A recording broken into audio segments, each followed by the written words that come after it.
공수처 논란이 연이을 틈 없습니다. 특히 공수처가 이거 관용차와 관련돼서 이 거짓말로 보도 자료를 배포한 것 아니냐라는 논란까지 더해지면서 이 공수처장이 굉장히 지금 법률적으로도 위태로워진 상황이 됐다라는 분석도 많은데요. 김진호 공수처장 어제 출근길에 계속된 이 같은 논란에 대해서 뭐라고 답변했는지 들어보시죠.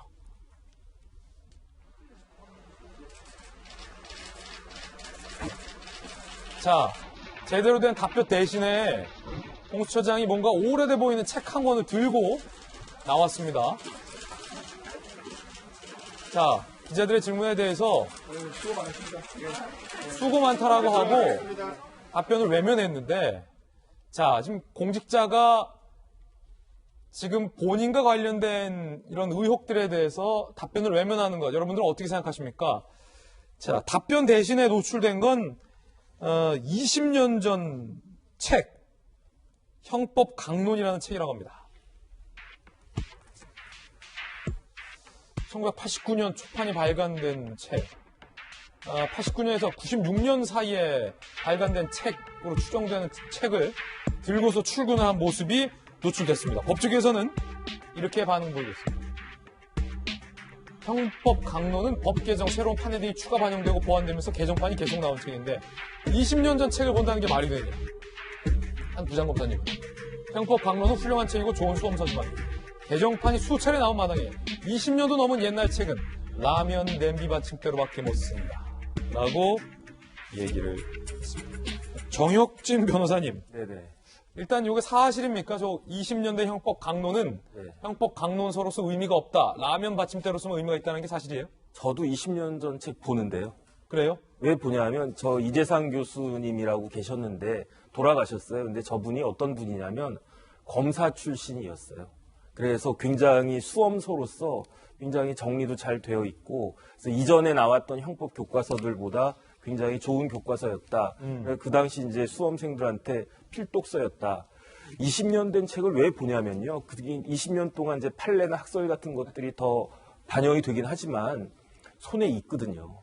그러니까 만약에 똑똑한 사람 같은 경우는 저런 책 한두 번 읽으면 다 이해가 되지만 저 같은 사람은 뭐 8번, 9번, 10번씩 딱 보기 때문에 이게 딱 그 눈에 익어서 저런 것 기본적인 개념은 다시 한번 찾아보고 전설적인 책이긴 하군요. 네네. 그 다음에 이제 그 사이에 새로 나온 판례 같은 것들은 인터넷 검색해가지고 하면 되니까 그러니까 저거는 너무 그렇게 폄하할 문제는 아니다 싶긴 한데 워낙 지금 김진욱 처장이 상식에 그 이해하기 납득하기 어려운 행동들을 쭉 하니까 저런 것까지도 지금 꼬투리가 잡힌 것이 아닌가 하는 생각이 들어서 개인적으로는 굉장히 안타깝다 이 생각입니다. 김용주 의원님 어떻게 보세요?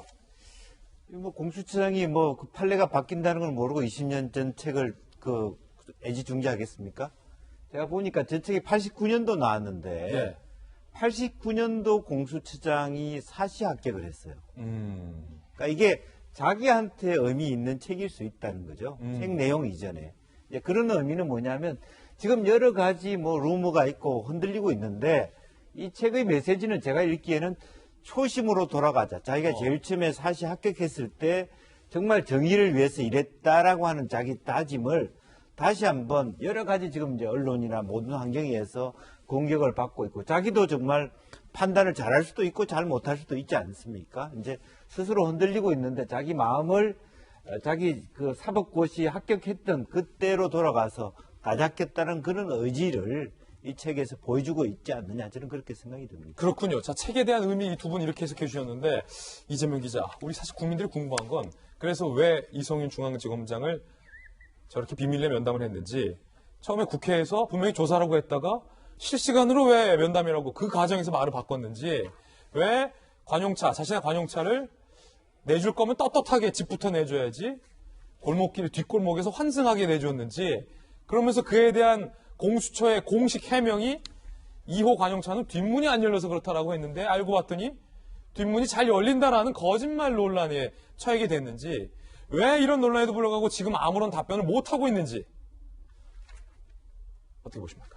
지금 김진욱 공수처장이 고발됐죠. 그래서 지금 수사를 받을 처지가 됐죠. 그런 점에서 뭐 오히려 말을 하는 게 오히려 문제가 될 수 있다고 생각할 수도 있는데 뭐 조금 전에 김영주 전 의원님의 해석처럼 정말 저 형법 강론을 들고 나온 게 정말 초심으로 돌아가는 거였으면 굉장히 좋은 사인일 텐데 앞으로 이제 어떻게 지켜봐야겠죠. 근데 어쨌든 간에 우리가 공수처를 만들고 그리고 공수처에 기대했던 거는 정말 그 권력에 대한 엄정한 수사를 기대했던 건데 지금 서울중앙지검장 이성윤 중앙지검장 수사 과정에서 저희가 본 것처럼 조사인지 면담인지 알 수 없는 황제 에스코트, 황제 조사 논란으로 번지는 걸 보면서 전혀 기대와는 반대되는 지금 행태를 본 거죠 저희가.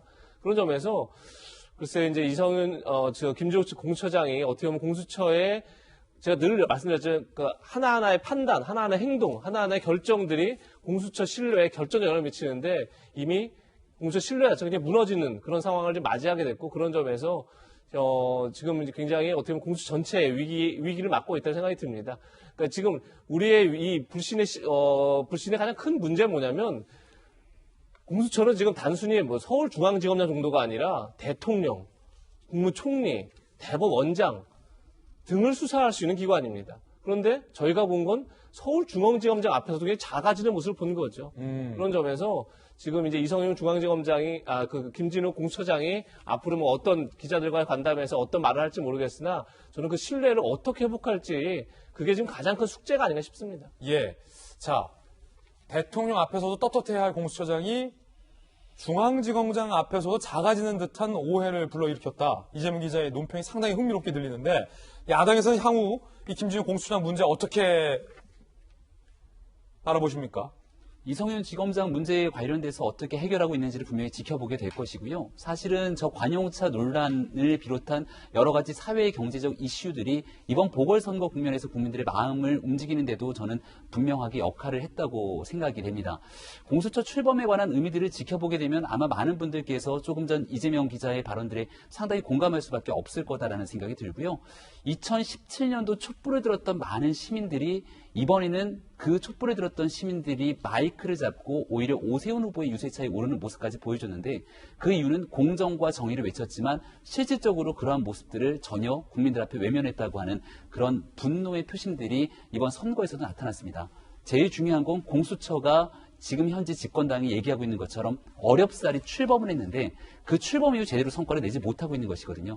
그 첫 번째 문제를 풀어내는 건 결국 이성윤 지검장에 관련된 문제고 사건에 관한 진실을 제대로 김진욱 처장이 해명하거나 이거를 제대로 납득하게 설명하지 못하게 된다면 다시 원점에서 모든 것들을 다시 바로잡을 수밖에 없게 되는 국면이 곧 오지 않을까 이렇게 생각합니다. 자, 야당 원점에서 모든 것을 바로잡을 수밖에 없는 국면까지 지금 나왔어요.